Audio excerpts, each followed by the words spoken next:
Hello squad, எல்லாம் எப்படி இருப்பீங்க? நல்லா இருப்பீங்கன்னு நம்புகிறேன். நம்ம பார்த்திங்கன்னா இப்போ எங்கடா கிளம்பிட்டோம் அப்படின்னு பார்த்திங்கன்னா, நம்ம ஃப்ரெண்டோட பைக்கை எடுத்துகிட்டு ஒரு சின்ன மோட்டோ விளாகிங் பண்ணலான்னு தானே கிளம்பிட்டோம். எங்கடா நம்ம பைக்கு, நம்ம ஜோயா அப்டேட்டே நீ எதுவும் கொடுக்கலையே அப்படின்னு பார்த்திங்கன்னா நிறையா பேர் கேள்வி கேட்குறீங்க. அந்த கேள்விக்கெல்லாம் ஒரே பதில் பார்த்திங்கன்னா, எனக்கு யமஹா ஷோரூம்காரங்க என்ன சொன்னாங்கன்னா, ரெடி ஆகிட்டே இருக்கு ப்ரோ அப்படின்னு சொல்லிட்டாங்க. ஆனால் நானும் பார்த்திங்கன்னா கேட்குறேன், எப்போ ப்ரோ பைக்கு வரும் அப்படின்ட்டு. ப்ரோ ரெடி ஆகும் ப்ரோ, டைம் வேணும் ப்ரோ, டைம் வேணும்னு தான் கேட்குறாங்க தவிர எப்போ வரும்னு மட்டும் சொல்லவே மாட்டேங்கிறாங்க.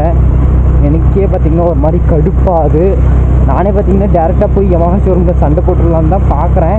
கூடிய சீக்கிரம் நடக்க போகுதுன்னு நினைக்கிறேங்க.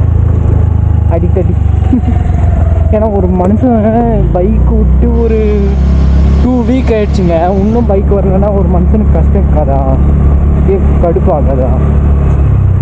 கடுப்பாக இருக்குங்க. நம்ம பைக் இல்லாமல் ஒரு இடத்துக்கு போக முடியல, ஒரு வீடியோ எடுக்க முடியல. அதனால தான் பார்த்திங்கன்னா ஃப்ரெண்டோட பைக்கை எடுத்துட்டேன்.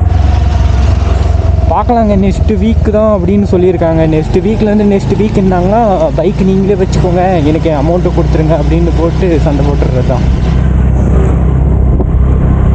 அப்புறம் இன்னொரு விஷயம், ஒரு நல்ல விஷயம் என்னன்னு பார்த்திங்கன்னா, நம்ம 3K அடிச்சிட்டோம். அதனால் பார்த்திங்கன்னா ஒரு சின்ன செலிப்ரேஷன் தான் பண்ண போகிறோம். பார்க்கலாங்க, இந்த வீக் இல்லை நெக்ஸ்ட் வீக்கில் பார்த்திங்கன்னா ஒரு சின்ன குட்டி செலிப்ரேஷன் பார்த்திங்கன்னா பண்ண போகிறோம். அதுவும் பார்த்திங்கன்னா நம்ம சேனலில் வீடியோவாக வரும், மறக்காமல் ஃபாலோ பண்ணி வச்சுக்கோங்க. மறக்காமல் பார்த்திங்கன்னா ஃபாலோ பண்ணி வச்சுக்கோங்க. அந்த வீடியோ அப்போ தான் உங்களால் பார்க்க முடியும். அதே மாதிரி ஒரு பெரிய ஒரு கம்பேக் தரப்போகிறோம். நம்மளோட ஜோயாவை எடுத்து ஃபுல் மாடிஃபிகேஷன் பண்ண போகிறோம். அதுவும் நம்ம கூடிய சீக்கிரம் அப்டேட் பண்ணுறோங்க. அவ்வளோதாங்க. இப்போ வீட்டுக்கு பக்கத்தில் வந்துட்டேன், வீட்டுக்கு போகிறது தான். இப்போ ஸ்கூட்டி ஓட்டுறதுக்கும் நல்லா தான் இருக்குது. மறக்காமல் பார்த்திங்கன்னா நம்ம சேனலை மட்டும் ஒரு ஃபாலோ மட்டும் பண்ணிக்கோங்க.